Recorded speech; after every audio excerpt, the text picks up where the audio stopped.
ಬೆಂಗಳೂರಿನ ಪರಪ್ಪನ ಅಗ್ರಹಾರ ಕೇಂದ್ರ ಕಾರಾಗೃಹದಿಂದ ಬಳ್ಳಾರಿಗೆ ದರ್ಶನ್ ಶಿಫ್ಟ್ ಆಗೋದಕ್ಕೆ ಕೌಂಟ್ ಡೌನ್ ಶುರುವಾಗಿದೆ.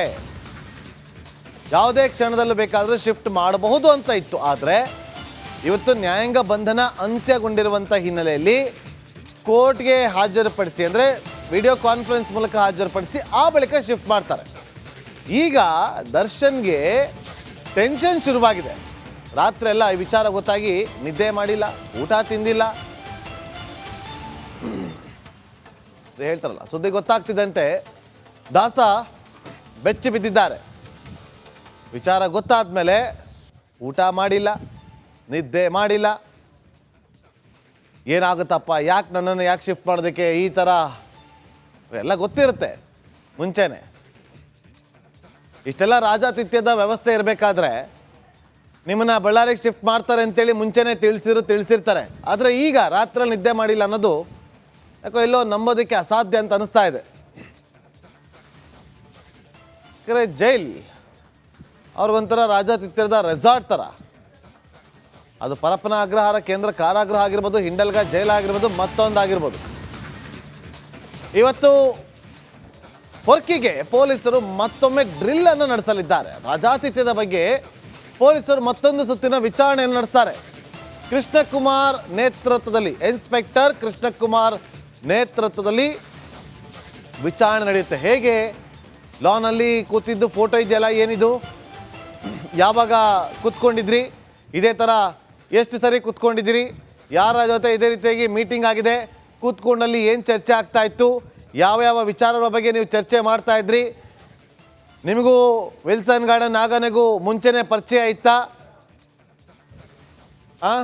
ಇದೆಲ್ಲ ಚರ್ಚೆಗಳಾಗುತ್ತೆ. ಕುಳ್ಳಾಸೀನ ಆತ ಹೆಂಗೆ ಬಂದ, ಈ ಥರ ಒಂದು 10 ಪ್ರಶ್ನೆಗಳನ್ನು ಮಾಡ್ತಾರೆ. ಇವತ್ತು ಮತ್ತೆ ತನಿಖೆ ನಡೆಯುತ್ತೆ ಪರಪ್ಪನ ಅಗ್ರಹಾರ ಸೆಂಟ್ರಲ್ ಜೈಲ್ನಲ್ಲಿ. ಮೊಬೈಲ್ ಹೇಗೆ ಬಂತು, ಕೊಟ್ಟಿದ್ಯಾರು, ಈ ಬಗ್ಗೆ ತನಿಖೆಯನ್ನು ನಡೆಸಲಿರುವಂಥ CPI ಸತೀಶ್ ಫೋಟೋ ಲೀಕ್ ಮಾಡಿದ್ದಾನೆ ಎನ್ನಲಾದ ವೇಲುವನ್ನು ಕೂಡ ವಿಚಾರಣೆ ನಡೆಸುವ ಸಾಧ್ಯತೆ ಇದೆ. ವೇಲು ಜೊತೆ ವಿಲ್ಸನ್ ಗಾರ್ಡನ್ ನಾಗನಿಗೂ ಕೂಡ ತನಿಖೆಯ ಬಿಸಿ.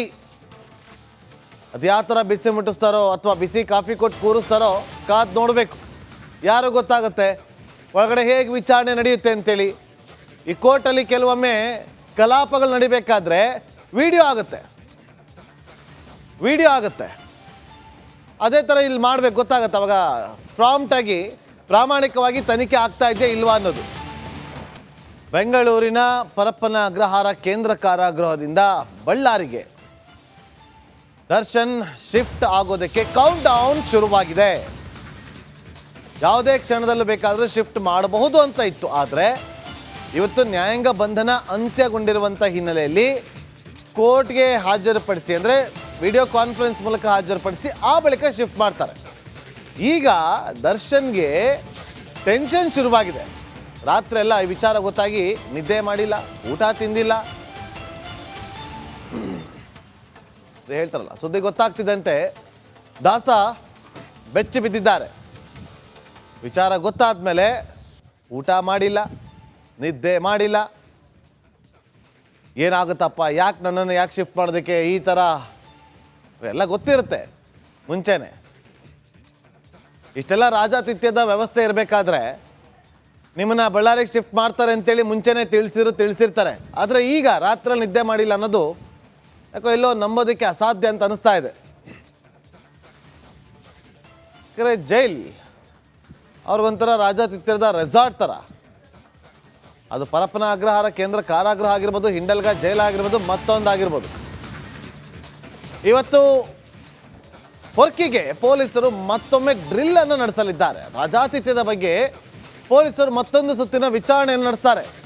ಕೃಷ್ಣಕುಮಾರ್ ನೇತೃತ್ವದಲ್ಲಿ, ಇನ್ಸ್ಪೆಕ್ಟರ್ ಕೃಷ್ಣಕುಮಾರ್ ನೇತೃತ್ವದಲ್ಲಿ ವಿಚಾರಣೆ ನಡೆಯುತ್ತೆ. ಹೇಗೆ ಲಾನಲ್ಲಿ ಕೂತಿದ್ದು ಫೋಟೋ ಇದೆಯಲ್ಲ, ಏನಿದು, ಯಾವಾಗ ಕೂತ್ಕೊಂಡಿದ್ರಿ, ಇದೇ ಥರ ಎಷ್ಟು ಸರಿ ಕೂತ್ಕೊಂಡಿದ್ದೀರಿ, ಯಾರ ಜೊತೆ ಇದೇ ರೀತಿಯಾಗಿ ಮೀಟಿಂಗ್ ಆಗಿದೆ, ಕೂತ್ಕೊಂಡಲ್ಲಿ ಏನು ಚರ್ಚೆ ಆಗ್ತಾ ಇತ್ತು, ಯಾವ ವಿಚಾರಗಳ ಬಗ್ಗೆ ನೀವು ಚರ್ಚೆ ಮಾಡ್ತಾ ಇದ್ರಿ, ನಿಮಗೂ ವಿಲ್ಸನ್ ಗಾರ್ಡನ್ ನಾಗನಿಗೂ ಮುಂಚೆನೇ ಪರಿಚಯ ಇತ್ತಾ, ಇದೆಲ್ಲ ಚರ್ಚೆಗಳಾಗತ್ತೆ. ಕುಳ್ಳಾಸೀನ ಆತ ಹೆಂಗ್ ಬಂದ, ಈ ಥರ ಒಂದು 10 ಪ್ರಶ್ನೆಗಳನ್ನು ಮಾಡ್ತಾರೆ. ಇವತ್ತು ಮತ್ತೆ ತನಿಖೆ ನಡೆಯುತ್ತೆ ಪರಪ್ಪನ ಅಗ್ರಹಾರ ಸೆಂಟ್ರಲ್ ಜೈಲ್ನಲ್ಲಿ. ಮೊಬೈಲ್ ಹೇಗೆ ಬಂತು, ಕೊಟ್ಟಿದ್ಯಾರು, ಈ ಬಗ್ಗೆ ತನಿಖೆಯನ್ನು ನಡೆಸಲಿರುವಂಥ CPI ಸತೀಶ್ ಫೋಟೋ ಲೀಕ್ ಮಾಡಿದ್ದಾನೆ ಎನ್ನಲಾದ ವೇಲುವನ್ನು ಕೂಡ ವಿಚಾರಣೆ ನಡೆಸುವ ಸಾಧ್ಯತೆ ಇದೆ. ವೇಲು ಜೊತೆ ವಿಲ್ಸನ್ ಗಾರ್ಡನ್ ನಾಗನಿಗೂ ಕೂಡ ತನಿಖೆಯ ಬಿಸಿ. ಅದು ಯಾವ ಥರ ಬಿಸಿ ಮುಟ್ಟಿಸ್ತಾರೋ ಅಥವಾ ಬಿಸಿ ಕಾಫಿ ಕೊಟ್ಟು ಕೂರಿಸ್ತಾರೋ ಕಾದು ನೋಡಬೇಕು. ಯಾರು ಗೊತ್ತಾಗುತ್ತೆ ಒಳಗಡೆ ಹೇಗೆ ವಿಚಾರಣೆ ನಡೆಯುತ್ತೆ ಅಂತೇಳಿ. ಈ ಕೋರ್ಟಲ್ಲಿ ಕೆಲವೊಮ್ಮೆ ಕಲಾಪಗಳು ನಡಿಬೇಕಾದ್ರೆ ವಿಡಿಯೋ ಆಗುತ್ತೆ.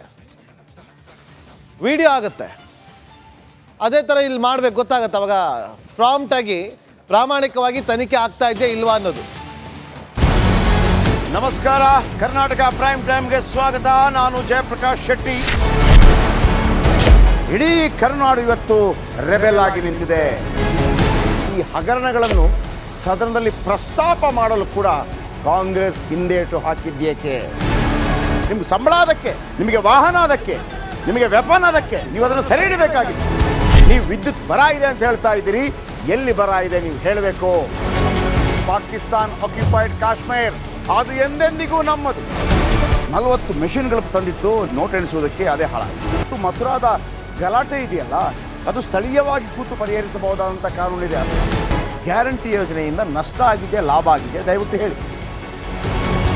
Dawood Ibrahim most wanted criminal ಯಾವಾಗಾದ ಅಂದರೆ ಇಲ್ಲಿ ತನಕ ಭಾರತ ದೇಶದಲ್ಲಿ ಓರ್ವ ದಲಿತ ಪ್ರಧಾನಿಯಾದಂಥ ಇತಿಹಾಸವೇ ಇಲ್ಲ.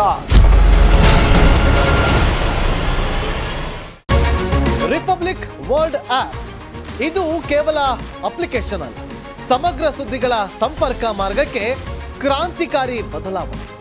ರಿಪಬ್ಲಿಕ್ ವರ್ಲ್ಡ್ ಆಪ್ ಕೇವಲ ಸುದ್ದಿ ಅಪ್ಲಿಕೇಶನ್ ಅನ್ನ ಪರಿಚಯ ಮಾಡ್ತಾ ಇಲ್ಲ, ಬದಲಾಗಿ ಡಿಜಿಟಲ್ ಸುದ್ದಿ ಬಳಕೆಯ ಹೊಸ ಯುಗಕ್ಕೆ ನಾಂದಿ ಹಾಡ್ತಾ ಇದೆ.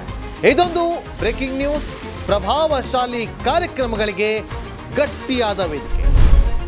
ರಿಪಬ್ಲಿಕ್ ವರ್ಲ್ಡ್ ಅಪ್ಲಿಕೇಶನ್ ಈಗ ಲೈವ್ ಆಗಿದೆ. ಗೂಗಲ್ ಪ್ಲೇ ಸ್ಟೋರ್ ಮತ್ತು ಆಪಲ್ ಆಪ್ ಸ್ಟೋರ್ ಎರಡರಲ್ಲೂ ಲಭ್ಯವಿದೆ. ಈಗಲೇ ಡೌನ್ಲೋಡ್ ಮಾಡಿ.